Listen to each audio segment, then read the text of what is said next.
하고 7주가 되는 날, 그래서 77절이라고도 하고 50일째가 되는 날, 그래서 오순절이라고도 하는 날이 바로 이 맥주절입니다.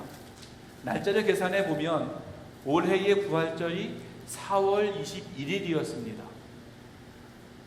기억나십니까? 아니, 어제 일도 모르겠는데 4월 달 일을. 네. 4월 21일이 부활절이었습니다. 그러니까 6월절은 예수님께서 부활절 다음 날 부활하셨으니까, 다시 한번 보여주세요. 뭐구나. 네. 예수님께서 6월절 다음 날 부활하셨으니까 6월절은 4월 20일이 되는 겁니다. 그렇죠? 네. 그리고 77절 7일을 7번을 지내고 나니까 약 6월 10일경이 맥주절이 되는 거예요. 유대인의 절기로 따지는 겁니다.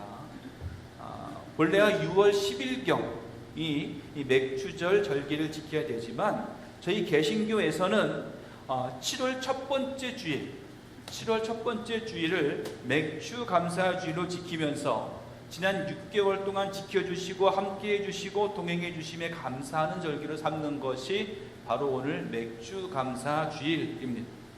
그래서 오늘 이 시간 예배를 통해서 우리의 모든 삶과 우리의 모든 생각과 우리의 모든 것 속에 언제나 감사가 넘쳐날 수 있기를 간절히 축원합니다. 보통의 사람들은 흔히 감사할 만한 특별한 이유가 있어야 감사합니다. 내가 무엇을 얻었기 때문에, 또 내가 무엇인가를 주어졌기 때문에 감사의 마음을 표현하고 감사합니다 라고 말을 하는 거예요. 하지만 우리 믿는 사람들은 이와는 좀 달라야 돼요. 믿는 사람들의 감사는 달라야 됩니다. 기쁜 일이 있을 때, 무엇인가 나에게 좋은 일이 있을 때, 내가 무엇인가 주어졌을 때 감사하는 것도 당연한 일이지만, 비록 때때로 불행이 우리 앞을 가로막을지라도 믿음으로 말미암아 감사하는 마음을 갖는 것, 이것이 바로 믿는 자의 감사다라고 하는 거예요. 요즘의 현실을 보면 이 감사라고 하는 것이 많이 사라지고 있는 것이 사실입니다. 여기 옛날에 어땠습니까? 하나님께 예배하는 좁은 공간만 있어도 감사합니다 그랬어요. 또 짧지만 어렵지만 예배할 수 있는 시간이 허락되는 것만으로도 우리는 감사합니다 라고 그러면서 살았어요. 근데 지금은 어떠냐? 지금은 더 좋은 예배의 공간이 있어야 감사할 수가 있고, 더 좋은 시간이 주어져야 감사할 수 있다라고 생각을 해요.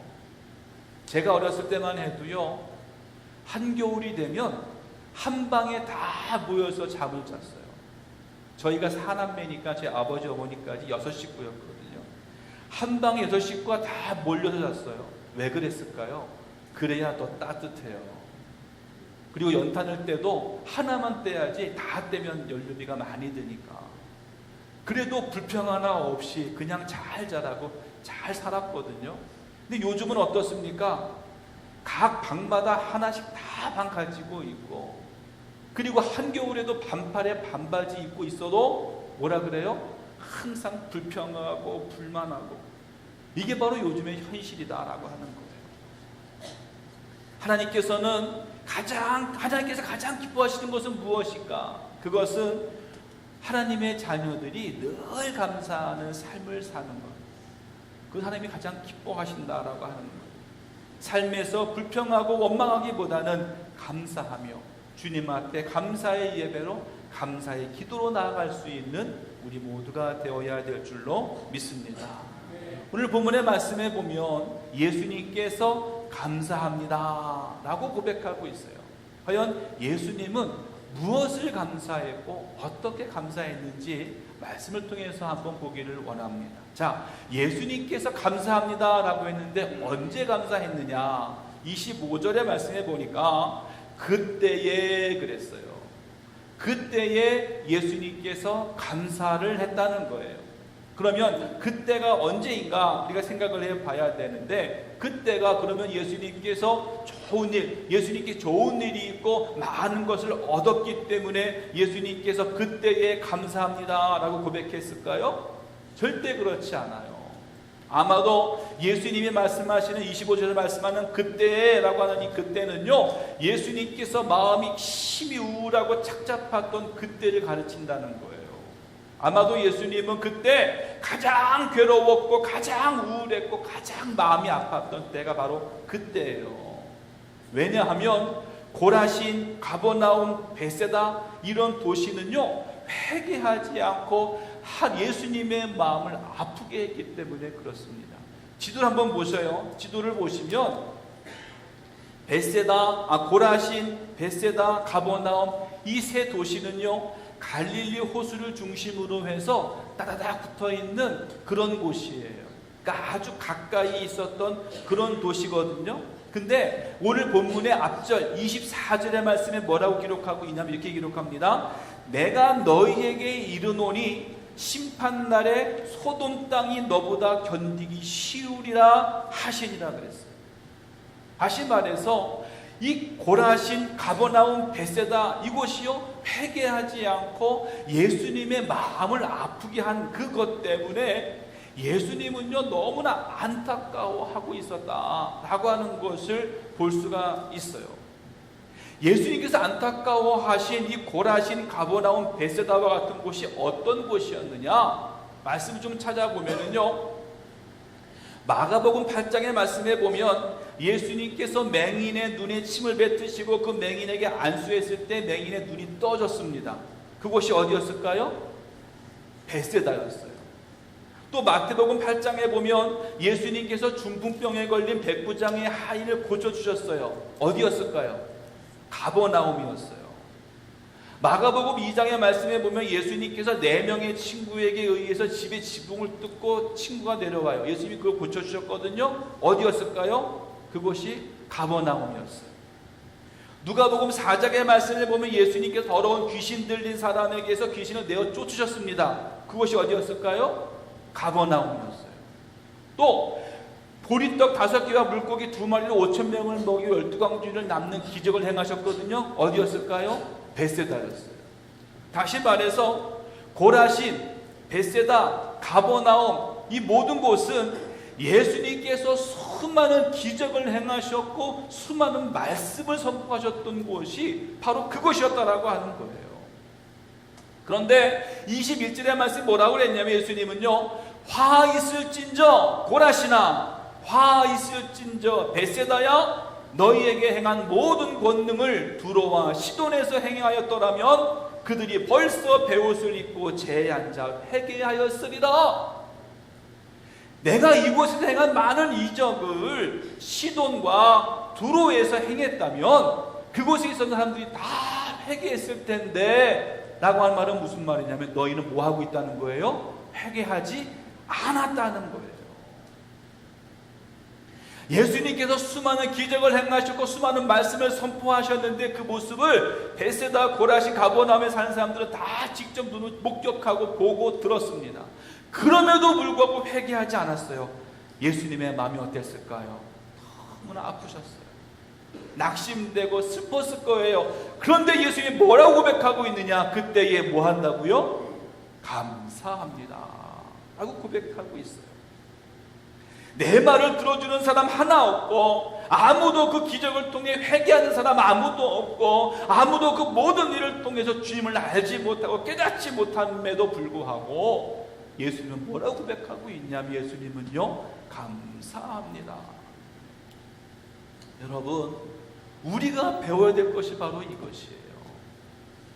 내가 바라는 것이 이루어지지 않고 있을 때, 답답하고 착잡한 마음이 가득할 때 원망하고 불평하는 것이 아니라 그 속에서 감사할 수 있어야 된다고 하는 거예요. 누구처럼? 예수님처럼. 예전에 있던 교회에 한 여자 권사님이 한 분 계셨어요. 이 여자 권사님의 남편이 계시는데 이 남편 되는 분은요, 이 젊었을 때 뭐를 좋아했느냐? 술을 그렇게 좋아했어요. 근데 이분이 살던 데가 어디냐면 경기도 성남 근처에 판교라고 하는 곳에 살았어요. 그 이분의 고향이 어디냐면 경기도 동두천 근처의 양주였어요. 그러니까 이 판교에서 양주까지는 차를 몰고 가도 한 2시간은 가야 되는 그런 거리거든요. 근데 이분이 술만 먹으면 술버릇이 있는데 뭐냐? 술버릇이요? 택시를 잡아 타고 고향에 가는 거예요. 술만 취하면 택시를 잡아 타고 고향에 가요. 그러면 이제 고향에 전화가 와요. 이제 권사님이 또 택시를 타고 또 쫓아가는 거예요. 쫓아가서 또 택시를 타고 또 남편을 데리고 집으로 와요. 근데 그 집이 넉넉한 집이었느냐? 그렇지 않거든요. 그러니까 그렇게 한 달에 몇 번씩을 그렇게 하니까 그 택시비로 나가는 돈이요, 속지 않게 나가는 거예요. 그래도 이 남편분이 또 술버릇이 뭐냐면, 술만 또 드시면은 고향에 가지 않으면 어디로 가느냐? 교회로 가는 거예요. 교회는 안 다니시는 분인데 교회로 와요. 저희 집에도 몇 번 찾아오셨거든요. 술을 그렇게 드시면 저희 집에 찾아오셔요. 찾아와서 초인종을 띵동띵동 누르면 저희가 누구세요? 그러면 접니다. 그러고 문을 열면 첫 마디가 그거예요. 사모님 커피 한 잔 주세요. 그러면 저희 이제 집사람이 이제 커피를 이제 타가지고 이렇게 주어요. 그 커피를 이제 마시면서 2시간도 좋고 3시간도 좋고 했던 얘기 또 하고 했던 얘기 또 하고 어제 했던 얘기 그제 했던 얘기 또 하고 또 계속해요. 그럼 저희 안사람이 몰래 방에 들어가서 전화해. 권사님 오셨어요. 그럼 어떻게 할까요? 권사님이 또 막 뛰어와서 어떻게 해요? 등을 한 대 탁 대서 여기가 어딘 줄 알고 온 거야 이러면서 남편을 끌고 집으로 돌아가는 그런 일들이 솔치 않게 있었습니다. 그런데 제가 속회 예배를 인도하는데 그 권사님이 자신의 삶을 고백하는 시간이 됐어요. 근데 어떤 고백을 하시느냐면, 그때가 또 감사절기였거든요. 그래서 제가 감사절기를 맞으며 설교를 뭐라고 했냐면, 상황이나 어떤 일에 있어서 모든 일에 감사하는 삶을 살자, 이제 이런 설교를 제가 했어요. 그러니까 이 권사님이 그 설교를 듣고 이렇게 기도하는데 그 마음에 이런 생각이 들더래요. 그래도 남편이 있으니 내가 과부가 되지 않아서 얼마나 감사하냐. 그래도 남편이 술은 먹어도 집 잃어버리지 않고 때마다 집으로 찾아오니 또 얼마나 감사하냐. 이런 어려운 집안 환경 속에서도 2 자녀가 믿음 안에서 잘 자라고 있으니 얼마나 감사하냐. 그런 기도가 나오더라는 거예요. 그래서 그 다음부터 남편을 보는데 그전까지는 막 미워지고 싫었던 그 남편이 이제는 사랑스러운 남편으로 바뀌어지더래요. 얼마 전에 연락을 드렸더니 아직도 교회는 안 나오신대요. 남편분이 아직도 교회는 안 나오시는데 저는 분명히 믿습니다. 분명히 그 안에 믿음이 있어서 주님 앞에 예배하는 자로 바뀌어질 줄로 저는 분명히 믿습니다. 사랑하는 성도 여러분, 원망이나 불평밖에 할 수 없는 그런 상황 속에서 우리는 감사를 찾을 수 있어야 됩니다. 예수님이 그러셨어요.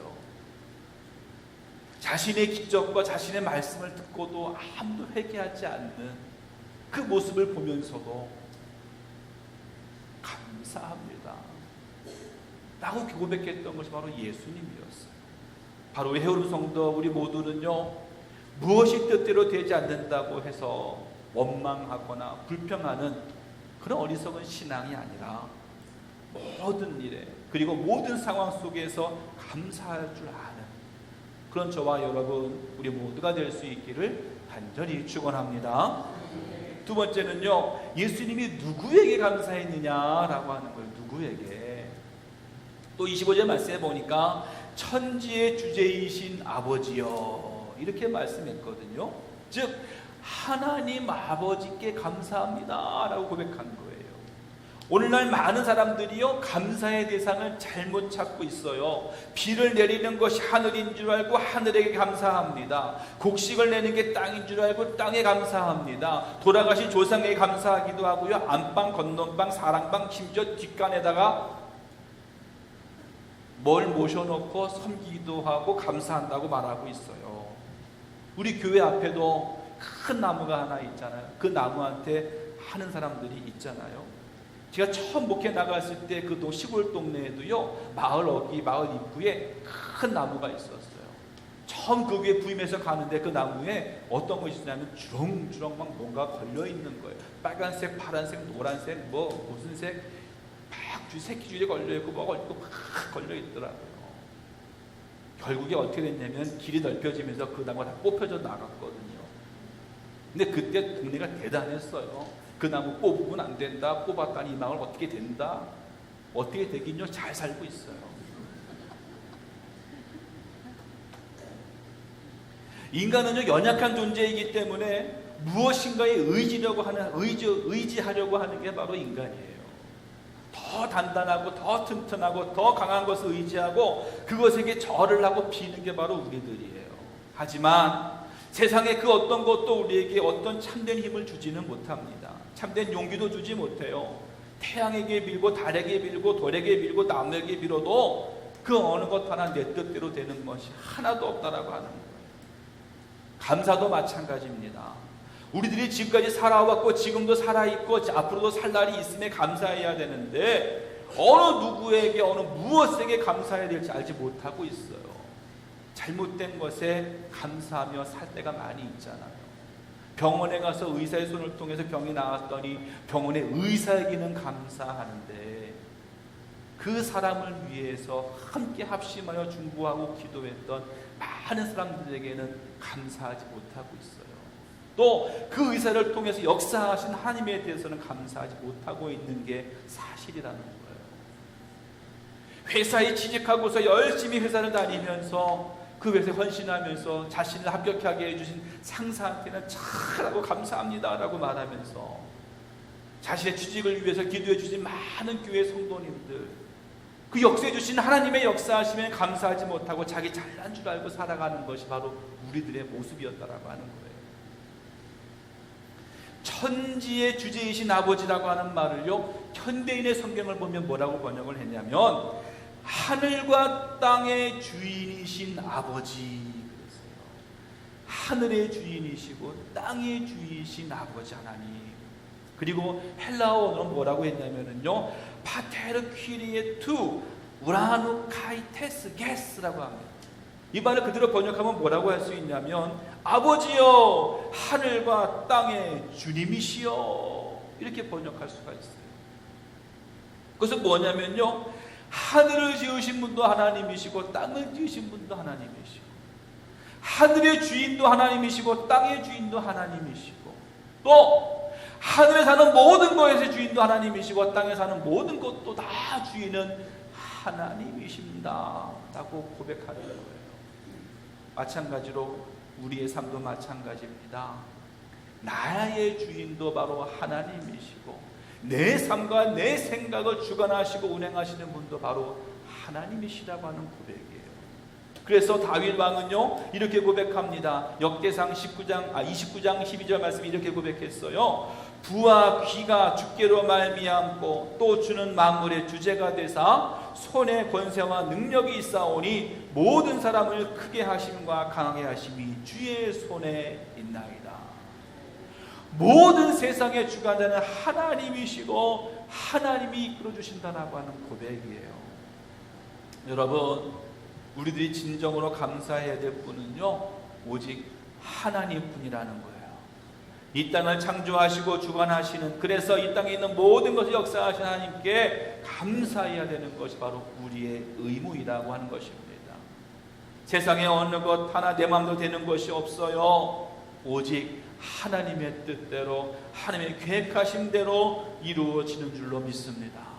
우리 여러분께 모든 성도들은요 생명의 주가 되시고 천지의 주권자가 되시는 오직 하나님께 감사하며 그 삶을 살아가는 우리 모두가 되기를 간절히 축원합니다.